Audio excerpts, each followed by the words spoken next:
En tant que députée européenne, comment est-ce que ça se fait que vous pouvez vous intéresser à la République démocratique du Congo? Alors à plusieurs titres, on travaille avec la République démocratique du Congo et de manière générale sur le continent africain. Premièrement parce qu'il y a une assemblée interparlementaire entre le Parlement européen et les pays d'Afrique, sur lequel nous travaillons bien entendu sur les différents défis que nous avons dans la relation entre l'Europe et l'Afrique, qui sont des défis de développement, bien entendu, des défis de partenariat économique, des défis de partenariat culturel, des défis de démocratie, des défis de sécurité, parce que nous avons par exemple aujourd'hui sur le continent africain aussi la question des intégrismes, les questions de la mobilité, les questions de la migration. Donc toutes ces questions sont bien entendu des questions que nous abordons dans cette question, dans l'Assemblée interparlementaire Europe-ACP. Par ailleurs, nous avons un dossier, un sujet qui nous tient particulièrement à cœur, qui est dans le cadre de la commission INTA, Commerce extérieur,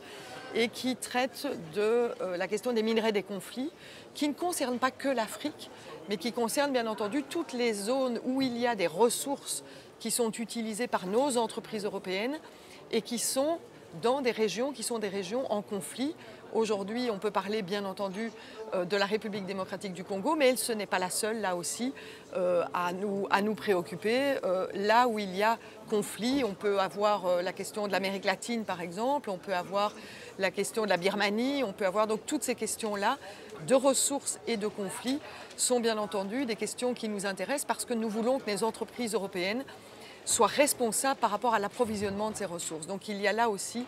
des questions que nous voulons aborder. Et enfin, c'est aussi les processus démocratiques qui sont en place dans la plupart des pays africains. Donc l'année 2015, l'année 2016 est une année importante de transition démocratique, d'élections. Il y en aura au Burundi, il y en a en République démocratique du Congo, il y en a dans beaucoup de pays africains. Et l'Europe est aussi amenée à soutenir ces processus démocratiques, à financer ces processus démocratiques. Et donc il est important que nous ayons un lien sur la préparation de ces élections, parce qu'une élection, on le sait, la démocratie, ce n'est pas le jour du vote, c'est bien entendu tout ce qui se passe avant, longtemps avant, sur le fait que les partis peuvent s'exprimer, que la presse peut s'exprimer, que les opposants puissent s'exprimer également. Et donc nous sommes très vigilants à ce qui est en train de se passer aujourd'hui dans l'ensemble de ces pays.